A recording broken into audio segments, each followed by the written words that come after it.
జిల్లా ఎస్పీ కార్యాలయంలో వైసీపీ జిల్లా అధ్యక్షులు కాకాని గోవర్ధన్ రెడ్డి గారితో కలిసి వైఎస్ఆర్సీపీ నెల్లూరు నగర నియోజకవర్గ ఇన్ఛార్జ్ ఎమ్మెల్సీ పర్వతరెడ్డి చంద్రశేఖర్ రెడ్డి గారు, వైసీపీ నెల్లూరు రూరల్ నియోజకవర్గ ఇన్ఛార్జ్ ఆనం విజయ్ కుమార్ రెడ్డి, జిల్లా ఎస్పీ అజితా విజయర్ల గారిని కలిసి వైఎస్ఆర్సీపీ నేతల మహిళల పట్ల దారుణమైన వ్యాఖ్యలు చేసిన ఆంధ్రజ్యోతి పత్రిక చైర్మన్ రాధాకృష్ణపై చర్యలు తీసుకోవాలని కోరుతూ మెమోరాండం అందజేశారు. ఈ సందర్భంగా వారు మీడియాతో మాట్లాడారు. వైఎస్ఆర్సీపీ నేతలకు సంబంధించిన మహిళలపై ఏబిఎన్ రాధాకృష్ణ చేసిన వ్యాఖ్యలు నీచాతి నీచమని జిల్లా అధ్యక్షులు కాకాని గోవర్ధన్ రెడ్డి అన్నారు. ఈ వ్యాఖ్యలకు నిరసనగా వైఎస్ఆర్ కాంగ్రెస్ పార్టీ ఆందోళన చేపడితే వైఎస్ఆర్సీపీ నేతలపై పోలీసులు కేసులు పెట్టడం దుర్మార్గమన్నారు.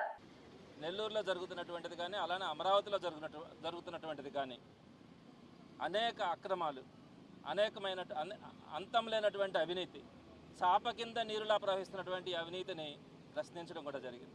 ఈరోజు మేము విజయం సాధించామనే చెప్తాం. అన్ని విషయాల్లో కూడా అటు విఆర్ కాలేజ్ విషయం కానీ ప్రతి విషయంలో కూడా మేము మాట్లాడుతున్న తర్వాత మీరు వెనక్కి తగ్గి మీరు జనరల్ ఫండ్స్ నుంచి విత్డ్రా చేయడం అన్నది ఉపసంహరించుకుంటా ఉన్నారు అన్నది వాస్తవం. ఈ విషయంలో వైఎస్ఆర్సీపీ విజయం సాధించింది అన్నది ఈరోజు అందరికీ కూడా తెలిసిన విషయమే. అయితే మేము ఆ రోజు ప్రస్తావించినటువంటి రెండు మాటలు నేను మీ దగ్గర కూడా ఈరోజు మళ్ళీ ప్రస్తావిస్తాను. మొట్టమొదటిది, ఈ చెట్ల పేరుతో జరిగినటువంటి అవినీతికి సంబంధించి ఫస్ట్ ప్లాంటేషన్కి సంబంధించి చెట్టుకు 5,000 రూపాయలు, అలానే మెయింటెనెన్స్ పేరుతో 6,888 రూపాయలు, మొత్తం మీద 11,888 రూపాయలు డ్రా చేయడానికి వీరు దానికి సంబంధించినటువంటి కసరత్తు చేస్తారని చెప్పి మేము మాట్లాడాం. ఈ నిన్నటి దాకా కూడా నారాయణ గారు మాట్లాడిన దానికి ముందు కూడా ఈ 5,000 రూపాయలను ఒప్పుకున్నారు. 5,000 రూపాయలను ఒప్పుకొని దానికి సంబంధించి 5,000 కాదు, దాంట్లో ట్యాక్సులు ఉన్నాయి, ఇది అని చెప్పి మాట్లాడుతున్నారు. సో ఈ 5,000కి సంబంధించి వారు ఏదైతే అప్రూవల్స్ తీసుకున్నారో ఆ అప్రూవల్స్ అన్నిటి కూడా బయట పెట్టడం కూడా జరిగింది. ఇక రెండో పాయింట్కి వచ్చేటప్పటికి 6,888 రూపాయలు మెయింటెనెన్స్ పేరుతో మీరు ఏదైతే దోపిడీకి స్కెచ్ చేస్తూ ఉన్నారో ఆ విషయాన్ని కూడా మేము మాట్లాడడం కూడా జరిగింది. నిన్నటి దాకా ఎవరు మాట్లాడాల, నిన్న స్వయంగా మంత్రి గారు చెప్పినారు.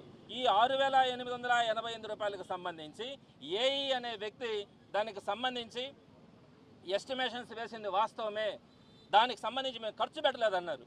మీరు ఖర్చు పెట్టినారన్న కాదు, ఏఈ ఎస్టిమేషన్స్ వేసి దానికి సంబంధించి ప్రాసెస్ అంతా చేసి ఆయన వాట్సాప్ గ్రూప్స్లో కూడా పెట్టిన విషయం మీ మనస్సాక్షికి కూడా తెలుసు. మేము ఈ ఇష్యూ ప్రస్తావించిన తర్వాత ఈ మెయింటెనెన్స్ డబ్బులు 3 నెలల తర్వాత నుంచి వాళ్ళకి రావడం కూడా ప్రారంభమవుతాయి. ఈరోజు మేము దాన్ని ఖర్చు పెట్టాలనుకోలేదు, బర్డన్ అవుతుంది అంటున్నారు. నేను ఒకటి చెప్తా ఉన్నా, మంత్రి గారు ఆదేశాలు లేకుండా, రాజకీయ నాయకుల ప్రోద్బలం లేకుండా ఏఈ గారు ఎస్టిమేషన్స్ వేసి ఈ విధంగా ఖర్చు అవుతుందని చెప్పి ఆయన రిలీజ్ చేసినటువంటి పరిస్థితి ఎక్కడా కూడా ఉండదు. ఏం అవసరం అండి? ఏఈ గారికి ఏం అవసరం ఉంటుంది? ఏఈ గారికి ఏమన్నా వాళ్ళు ఏమైనా మిత్రులు ఆయనకున్న సొంత డబ్బులు వస్తాయా? ఆయన ఎందుకు పెడతారు? 6,888 రూపాయలు మెయింటెనెన్స్కి ఇవ్వాలి ఒక్కొక్క చెట్టుకు అని చెప్పి ఆయన ఎస్టిమేట్స్ వేసింది వాస్తవం అని చెప్పి నిన్న మంత్రి గారు చెప్పినారు కదా. ఎందుకు ఏ విధంగా ఏఈ గారు మీరు చెప్పకుండా, మీ డైరెక్షన్స్ లేకుండా వారు ఏ విధంగా ఇస్తారన్నది మీరు ఒక్కసారి ఆలోచించుకోవాలా. మీరందరూ కూడా ఆలోచించండి. ఏఈ అనే అధికారికి కానీ లేదా డిఈకి కానీ ఎస్సీకి కానీ అక్కడ ఏం ప్రాసెస్ జరిగింది, ఎంతమంది సంతకాలు పెట్టారో వీటన్నిటిని నేను చెప్పబల్లే మీ మనసాక్షికి మీకు తెలుసు. దాన్ని మేము బయట పెట్టిన తర్వాత ఈరోజు మేము జనరల్ ఫండ్స్ నుంచి వాడుకోవాలని అనుకోలేదు, మేము వాడలేదు అంటున్నారు. మెయింటెనెన్స్ డబ్బులు 3 నెలల తర్వాత రావాల్సిన దాన్ని ఈరోజు దానికి సంబంధించి కోట్లాది రూపాయలని మేము సేవ్ చేసినటువంటి విషయాన్ని ఈరోజు ప్రజలందరూ కూడా గమనించినారు. అయితే ఇంకొక విషయం కూడా చెప్తా ఉన్నా, నారాయణ గారు సుమారుగా 30-40 సంవత్సరాల నుంచి తెలుగుదేశం పార్టీలో కార్యకర్తల నాయకులు చాలామంది ఉన్నారు, చాలా కష్టపడతా కూడా ఉన్నారు. అయితే మీరు దేనికి సంబంధించి అయినా కూడా మీరు ఎవరి దగ్గర ప్రెస్ మీట్లు పెట్టి చితిటిస్తూ ఉన్నారు మీరు ఒకసారి ఆలోచించుకోండి.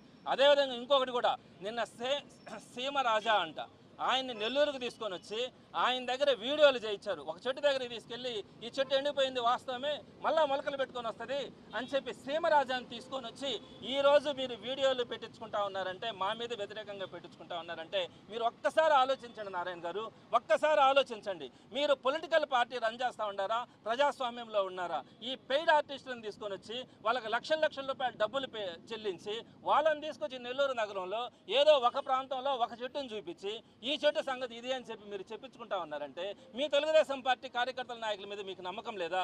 మీరు చెప్తే నమ్మతారనే నమ్మకం లేదా? ఆ సీమరాజా అనే అతన్ని తీసుకొని వస్తే నమ్మతారు ఈ నగర ప్రజలని చెప్పి మీరు అమాయకంగా అనుకుంటే దానికంటే కూడా మీకు ఇంకొక మాట కూడా చెప్పాల్సిన అవసరం లే. అదేవిధంగా మూడో పాయింట్ నారాయణ గారు అన్నారు, వీళ్ళకి ఏదన్నా కనుక సమాచారం కావాల్సి ఉంటే పేపర్లు ఎట్టి. తర్వాత నారాయణ గారు ఇంకొక మాట చెప్పారు. ఏమని చెప్పారంటే, వీళ్ళకి కనుక సమాచారం కావాలంటే మున్సిపల్ కమిషనర్ గారిని అడిగితే మీకు సమాచారం ఇమీడియట్గా ఇస్తారు అంటే పక్కన కమిషనర్ గారు నవ్వుకుంటా ఉన్నారు. అంటే ఆయన ఏదో నిజంగా ఇచ్చేసేటట్టు ఈయన చెప్పే మాటలు మీరు అడగండి, మీరు అడగలేకపోతా ఉన్నారు, మీరు తెచ్చుకోలేకపోతా ఉన్నారు, తెచ్చుకొని మీరు మమ్మల్ని అడగండి అని చెప్పి నారాయణ గారు గట్టిగా మాట్లాడారు. నేను దానికి సమాధానం చెప్తా ఉన్నా. కమిషనర్ గారిని ఇదే విషయం మీద 2026 అంటే జనవరి 26వ తారీఖున ఆయనకు ఒక లెటర్ రాశాను.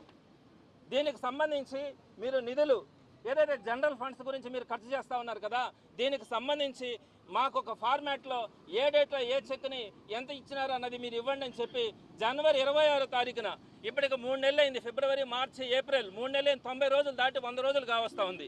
ఈ రోజుకి ఇవ్వలేదండి మంత్రి గారు. మీరు అన్నారు కదా కమిషనర్ని అడగండి, మీరు సమాచారం కమిషనర్ దగ్గర నుంచి తెప్పించుకొని ఆ తర్వాత మీరు మమ్మల్ని అడగండి, కమిషనర్ ఇవ్వడానికి సిద్ధంగా ఉన్నారు, ఎందుకు అడగట్లేదు అన్నారు. మేము అడిగి 3 నెలలు అయిందండి. 3 నెలల క్రితం అడిగాం మీరు జనరల్ ఫండ్స్ నుంచి ఏ విధంగా ఖర్చు చేస్తూ ఉన్నారని. ఈ రోజు కమిషనర్ ఇవ్వలా. మరి కమిషనర్ గారు పక్కనే ఉండి ముసిముసిగా నవ్వుకుంటా ఉన్నారు కదా, మరి దీనికి సమాధానం చెప్పాలి. అదేవిధంగా ఆయనకి నేను అనేక లెటర్స్ రాసినాను, ఒక్కదానికైనా సమాధానం చెప్పినారా?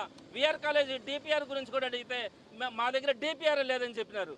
ఫండ్స్ గురించి ఖర్చు పెడతా ఉన్న దాని గురించి అడిగితే అసలు దానికి సమాధానం కూడా చెప్పలే. మరి నారాయణ గారు దీనికి సమాధానం చెప్పాలి.